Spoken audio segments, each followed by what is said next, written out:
Buongiorno, sono Tiziano Musci ed in questo breve video voglio parlarvi di inquinamento urbano. Quell'inquinamento, per intenderci, causato da automobili, furgoni, camion. Nei giorni scorsi la stampa ha riportato notizie provenienti un po' da tutto il mondo riguardanti gli effetti che l'inquinamento urbano sta causando alla salute delle persone, soprattutto ai bambini. Le autorità non sanno cosa fare.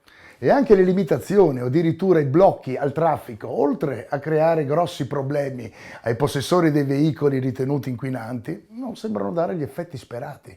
Ma facciamo un passo indietro. Perché un motore che sia a benzina, a gas o diesel inquina? Quando la goccia di carburante viene iniettata nel motore, la combustione che si genera è di tipo pellicolare.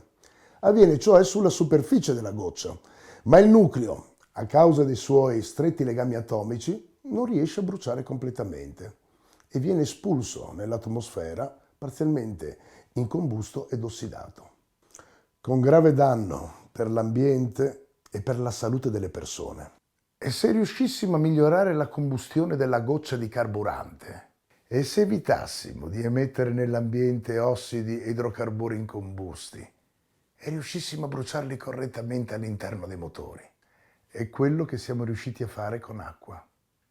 Il primo liquido anti-inquinamento che abbatte drasticamente le emissioni nocive. E come riesce a farlo è ancora più rivoluzionario.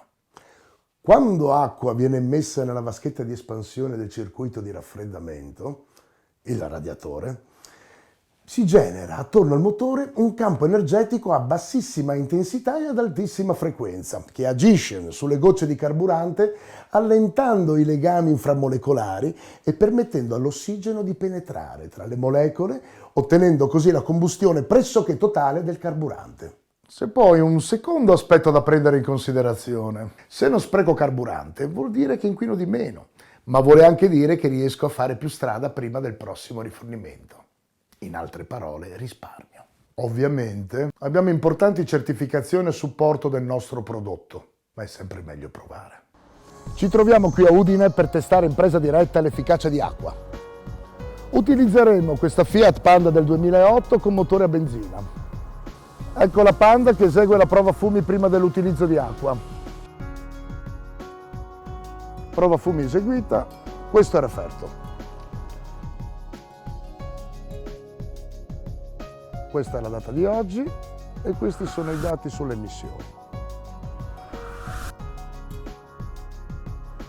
Adesso versiamo acqua dentro il circuito di raffreddamento e facciamo un giro per permettere al prodotto di entrare in azione.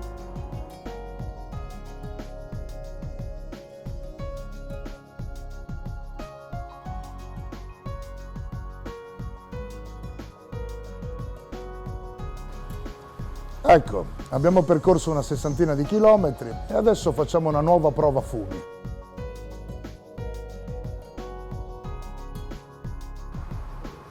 Prova fumi eseguita e questo è il referto. Questa è la data di oggi e questi sono i dati sulle emissioni. E questi sono i due certificati.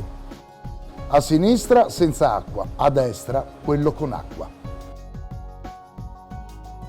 L'utilizzo di acqua su questa Fiat Panda ha ridotto gli idrocarburi incombusti a zero. Inquinamento. La soluzione c'è.